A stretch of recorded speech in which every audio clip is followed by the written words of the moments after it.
Meus caros advogadas, estagiários, bom dia. Mais um dia aqui no plantão de dúvidas do novo CPC, no site da ESA, OAB São Paulo. Trago para vocês algumas dúvidas interessantes a respeito do novo CPC que não nos foram enviadas. A primeira dúvida que eu coloco, a primeira pergunta que eu coloco aos espectadores a respeito da legislação que alterou o CPC no curso da sua vacatio legis.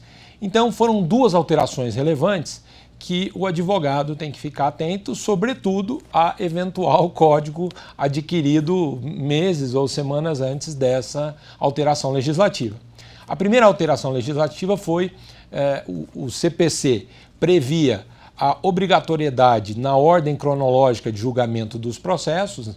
Falo a respeito do artigo 12 do CPC vigente, que foi alterado no curso da sua vacatio legis, em que os legisladores colocaram como preferencialmente. Então havia uma obrigatoriedade de respeito à ordem cronológica do processo, em que foi alterada para preferencialmente. Então essa é a primeira alteração legislativa no curso da vacatio legis do novo CPC. Uma segunda alteração relevante, também com relação ao filtro do segundo grau de jurisdição para o, entre aspas, terceiro grau de jurisdição. O filtro, ou melhor, o não filtro do primeiro grau para o segundo grau foi mantido. Explico.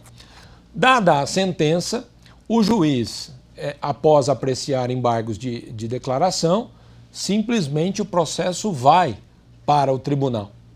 Não há mais o juízo de admissibilidade prévio do juiz de primeiro grau para a remessa de recurso ao segundo grau. Esta mesma sistemática ocorria do segundo grau para os tribunais excepcionais, mas isso foi alterado no curso da vacatio legis do vigente CPC, ou seja, voltou a ter um filtro. No primeiro grau, o não filtro foi mantido, mas do segundo grau para o entre aspas, terceiro grau, voltou-se a ter aí o filtro dos tribunais, Tribunal de Justiça, Tribunal Regional Federal, que continuarão, portanto, fazendo juízo de admissibilidade prévio de recursos excepcionais. Então estas foram as duas alterações do novo CPC durante a sua vacatio legis. Com relação a uma outra dúvida a respeito da reunião dos processos. Muitas perguntas apareceram no sentido de dificuldade de reunião de processo. A matéria é espinhosa, a conexão entre ações, reputam-se as ações conexas quando tiverem aí ou a mesma causa de pedir ou o mesmo objeto, mantendo-se as mesmas partes, é algo de fato espinhoso, mas o novo CPC foi objetivo com relação a isso. Também para os advogados ficou mais fácil a demonstração de necessidade de reunião dos processos, e algumas perguntas giraram em torno do tema. A dificuldade de reunião do processo. O novo CPC auxilia isso? Essa é a pergunta. Essa é a pergunta que gira em torno do novo CPC. O novo CPC, ele tem algum mecanismo que facilita o advogado a promover reunião de ações que estão em juízos distintos? A resposta é sim, porque a legislação faz a sua análise pela finalidade da reunião das ações e não apenas pelo conteúdo das ações. É evidente, aquela regra antiga de reputam-se conexas duas ou mais ações quando tiverem o mesmo objeto ou a mesma causa de pedir, ela continua válida. Isso não sofreu alteração. Mas o novo CPC, ele traz uma novidade, que eu faço a leitura agora para vocês, no artigo 55, parágrafo 3º. Veja que interessante. Serão reunidas para julgamento conjunto os processos que possam gerar risco de prolação de decisões conflitantes. Portanto, este é o foco. O artigo não discute se as ações que pretendem ser reunidas têm o mesmo pedido ou a mesma causa de pedir. Esse parágrafo específico que traz a novidade traz como foco a potencialidade de, ao não haver a reunião, gerar o risco de decisões conflitantes. E aí ele termina com a novidade que eu coloco como absolutamente interessante e muito boa, mesmo sem conexão entre elas. Ou seja, aquela discussão, são conexas, não devem ser reunidas porque não tem a mesma causa de pedir ou não tem o mesmo pedido, com base nesse texto legal desaparece. O advogado ele pode dizer, devem ser reunidas porque são conexas, ponto. Ainda que assim não se entenda, ainda que não haja efetiva conexão, né, na forma antiga de apreciação das ações que se pretendem vislumbrar a reunião, o código coloca, mesmo que não haja conexão entre elas. Então facilita a vida do advogado, porque o advogado ele vai no foco. Há possibilidade de conflito de julgamento? Sim, portanto, devem ser reunidas. Exemplo para terminar. Uma ação em São Paulo de consignação de pagamento de aluguel. E uma ação numa cidade vizinha, Jundiaí, em que o proprietário do imóvel pede o despejo com base no não pagamento. Então, se nós discutirmos causa de pedir e pedido, se são conexas ou não, nós teremos aí talvez uma dificuldade na demonstração se são ou não são conexas pelo pedido ou pela causa de pedir. Agora, ao se pensar pelo foco, pela substância, a potencialidade de julgamentos conflitantes é evidente. Se o juiz de São Paulo declara pago o aluguel e o juiz de Jundiaí decreta o despejo, vai haver um despejo por falta de pagamento de aluguel, mesmo o juiz de São Paulo tendo declarado quitada a dívida. Então, me parece que isso é uma alteração, uma novidade interessante, que os advogados vão ter mais tranquilidade em trabalhar com esta questão. Uma outra pergunta que nos foi enviada, novamente com relação aos recursos. Vou interpor recurso especial após, né, a vigência, já na vigência do novo CPC. Professor, posso alegar artigos do novo CPC, embora a decisão anterior tenha sido prolatada na vigência do CPC antigo? E aí ele coloca algo específico. O meu tema aqui é sobre falta de procuração. Então, eu vou me limitar a esse tema, né? Então, a pergunta é a seguinte. No CPC antigo, de 73, né, alguns meses atrás, foi prolatado um acórdão, o recurso do advogado não foi recebido por falta de procuração do advogado.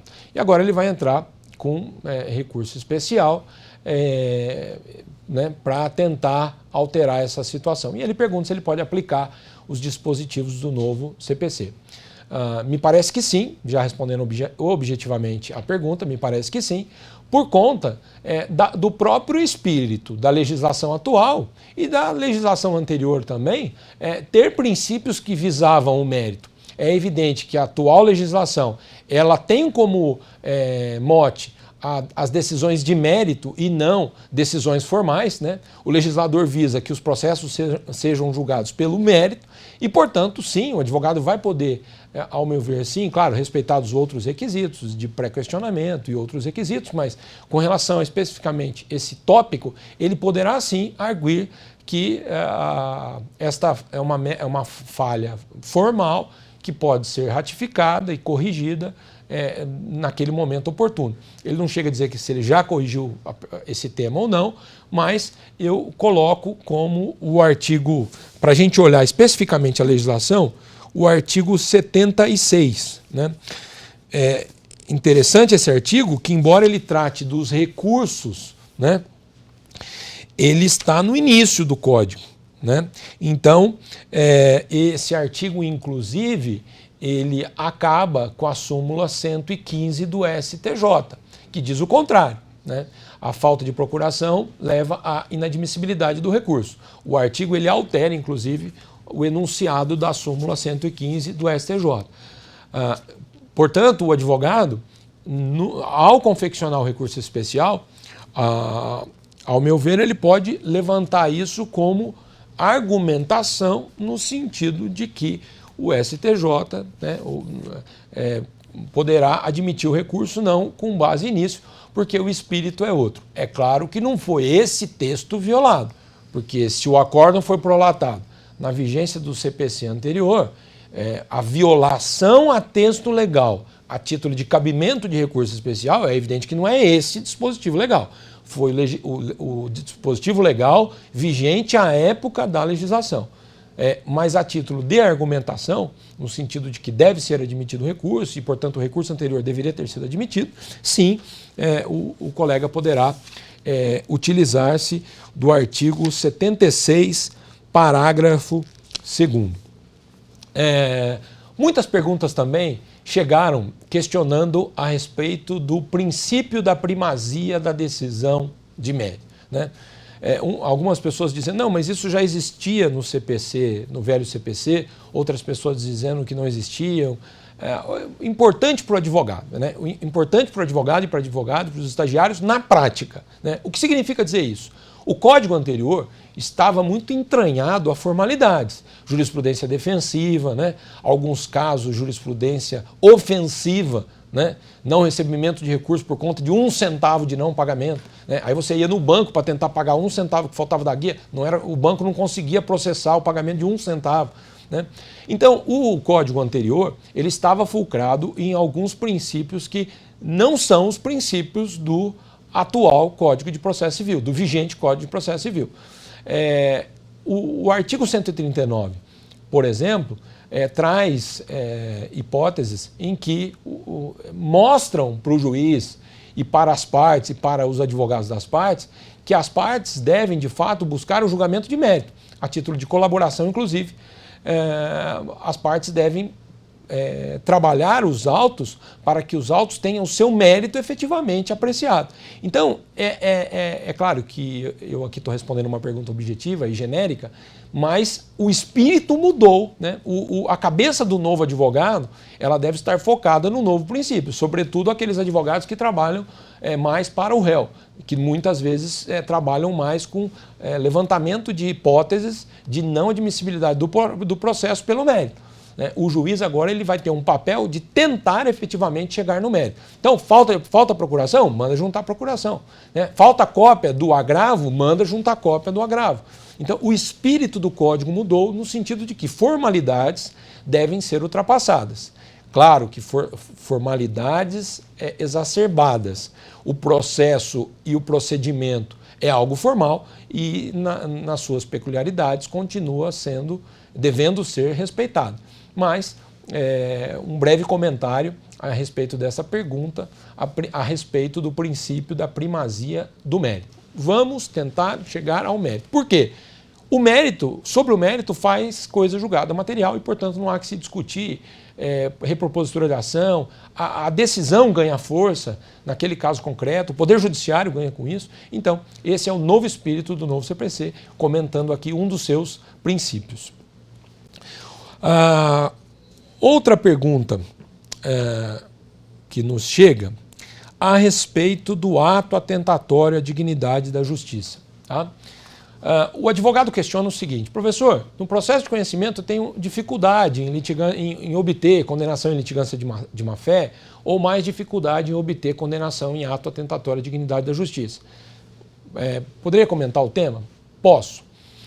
Você tem razão, né? No processo de conhecimento, como ainda não há um credor, o juiz olha as partes com um pouco mais de isenção, há uma dificuldade maior na obtenção de condenação em litigância de má-fé e ato atentatório à dignidade da justiça. Agora, vale um comentário específico.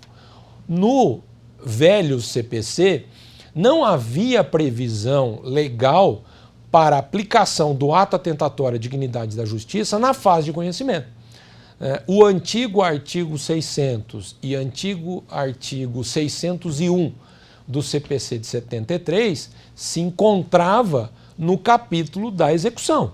Portanto, né, o ato atentatório à dignidade da justiça estava mais ligado a atos executivos. E aí os advogados se utilizavam do antigo artigo 475-R para fazer uma transferência destes dispositivos para a fase de conhecimento para pleitearem o ato atentatório à dignidade da justiça. Tem novidade no novo CPC com relação a isso? Tem novidade. Primeiro, a litigância de má-fé, ela sofre alguns reforços durante o código, multas são aumentadas, ela sofre um reforço com relação a alguns pontos. Agora, especificamente sobre o ato atentatório à dignidade da justiça, nós temos o artigo 77.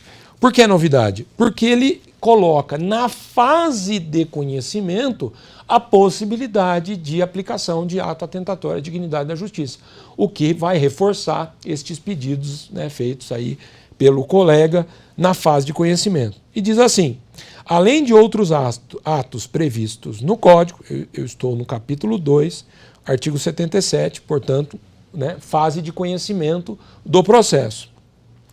Serão deveres das partes, seus procuradores e de todos aqueles de que qualquer forma participem do processo, 2 pontos, aí nós temos aqui alguns incisos que vão tratar do ato atentatório à dignidade da justiça. Então é um avanço, né, na fase de conhecimento, não mais se pleiteia eventual litigância de má-fé, mas também a eventualidade de aplicação do ato atentatório à dignidade da justiça.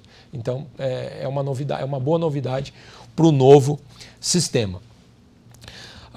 Uma outra pergunta a respeito dos honorários advocatícios, né?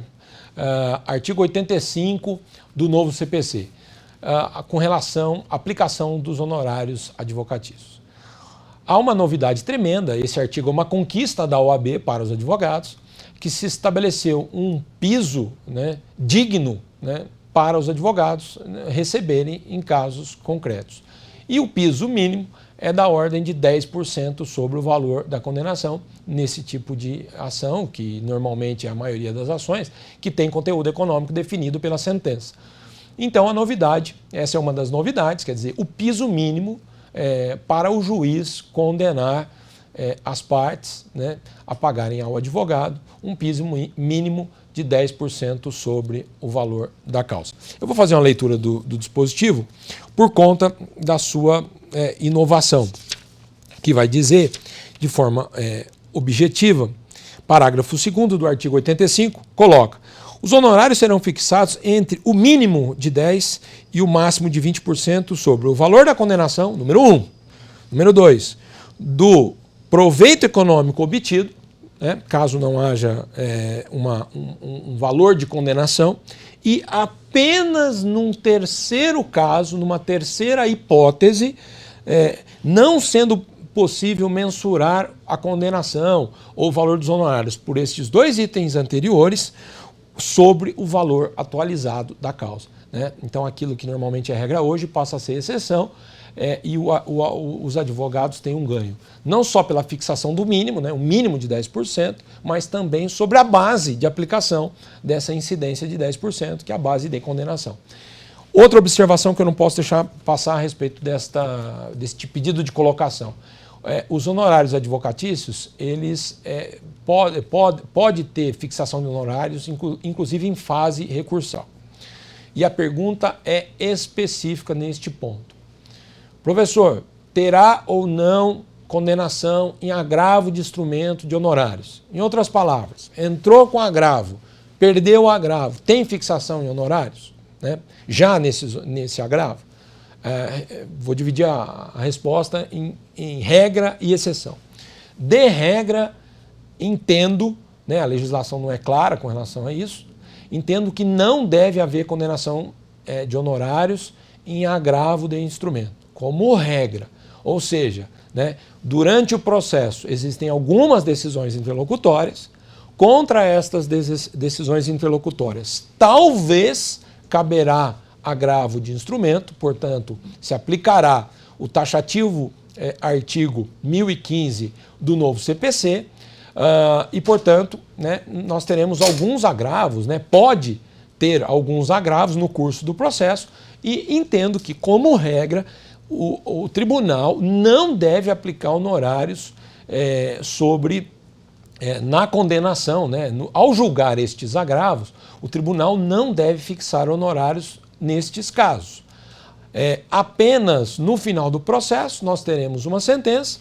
O juiz de primeiro grau, neste momento sim, foram muitos os agravos, ele pesa o fato de ter tido um trabalho excessivo por conta de vários agravos.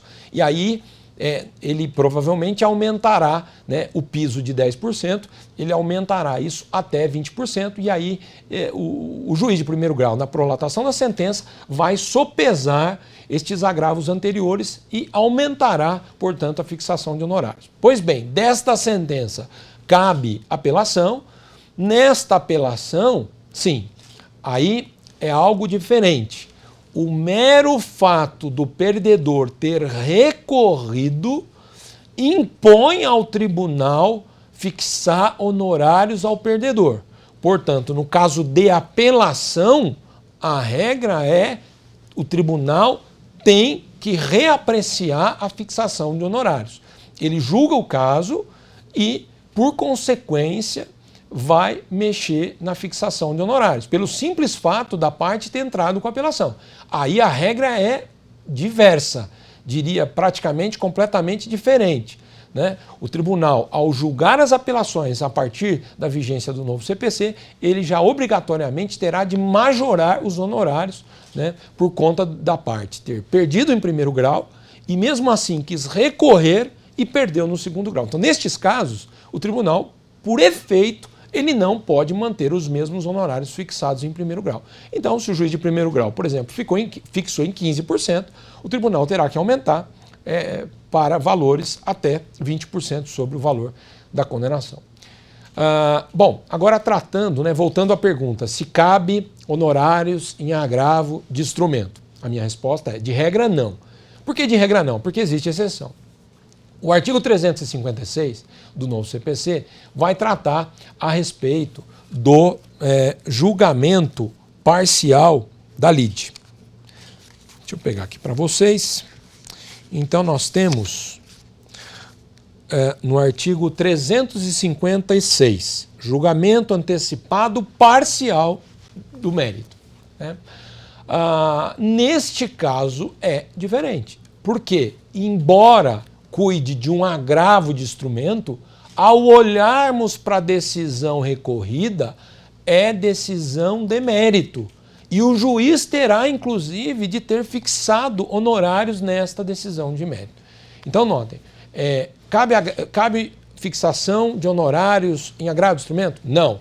Mas, em alguns casos, pode acontecer, exemplo do artigo 356. Então, para finalizar, o juiz, a parte fez um pedido de R$10 mil de danos morais e fez um pedido de R$50 mil a título de dano material. No curso do processo, o juiz entende que, com relação ao pedido número 1 de dano moral, os requisitos para condenação já estão maduros, já estão presentes e, portanto, ele pode condenar.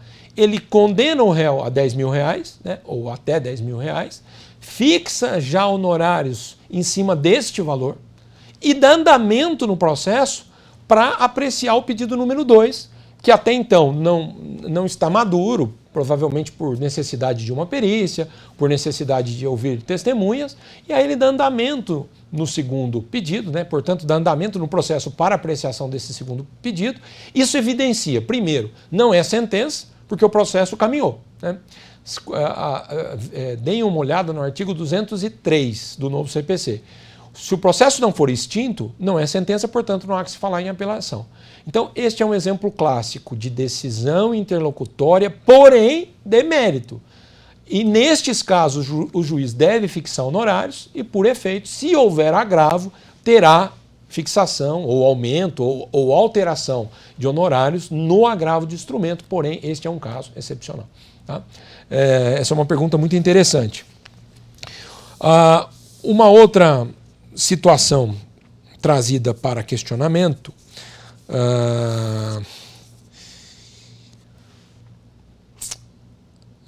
a pergunta é a seguinte: o advogado está prestes a apresentar contestação, né? Já na vigência do novo CPC, o advogado apresentará a contestação e a pergunta é a seguinte: estou na dúvida se denuncio ou não a lide, se formulo ou não a denunciação da lide.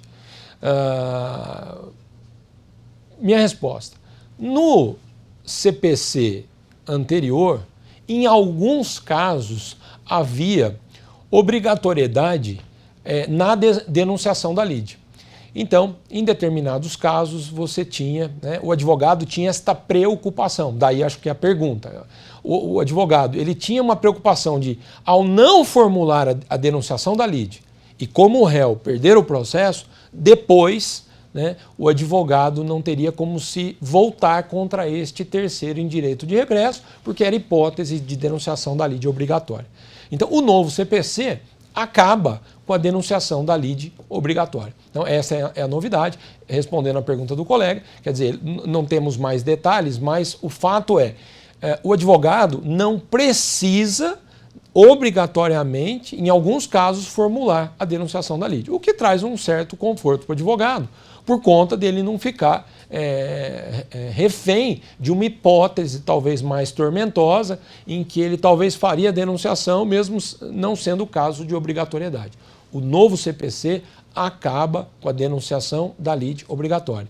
Ou seja, o advogado tem a faculdade de fazê-lo ou não, e depois, se perder esse processo, num novo processo, ele, numa nova ação, portanto, ele entra com uma nova ação com base em direito de regresso contra esse terceiro. Isso dá maior tranquilidade ao advogado.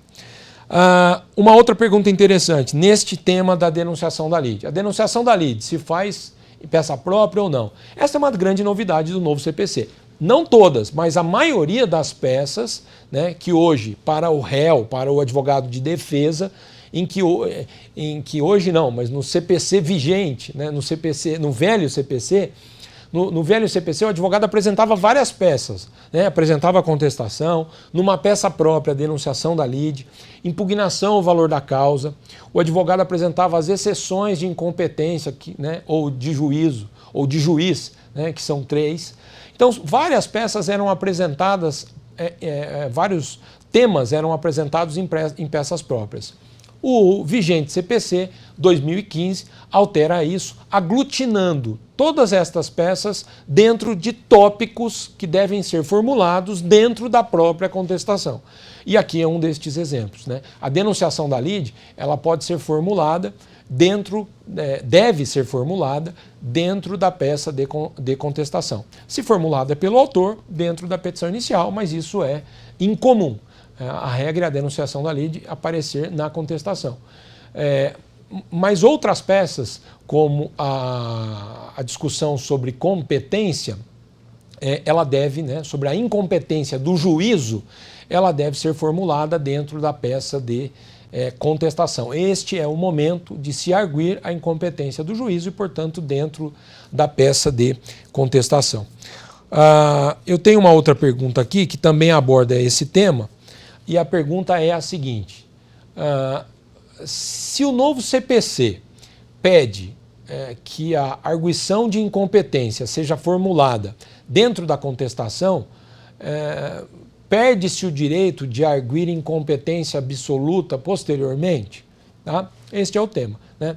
O CPC exige que a contestação, a arguição de incompetência do juízo seja arguida dentro da contestação. E aí houve uma dúvida aí misturando este requisito com a competência absoluta. Respondendo à pergunta, a resposta é não. A competência absoluta continua sendo o pressuposto processual, que pode ser arguído a qualquer tempo e grau de jurisdição. Então, claro, o advogado, ao contestar, se quiser arguir a competência relativa ou absoluta, o faz dentro da peça de contestação. Pois bem, caso o processo caminhe e futuramente o advogado descubra que não arguiu competência relativa e competência absoluta, com relação à competência relativa, isso precluiu, como ocorre no velho CPC. Agora, com relação à incompetência absoluta do juízo, como, por exemplo, ligado à hierarquia, à matéria, à função, isso não preclui por se tratar de matéria de ordem pública, pressuposto processual, e, portanto, continua sendo como hoje. Pode ser alegado a qualquer tempo e grau de jurisdição. Essa resposta está no artigo 485, parágrafo 3º. Prezados, muito obrigado pelo envio das perguntas. Continuem enviando as perguntas para o e-mail duvidas.cpc@esaoabsp.edu.sp. Deixa eu confirmar o e-mail. .br, perdão. Né?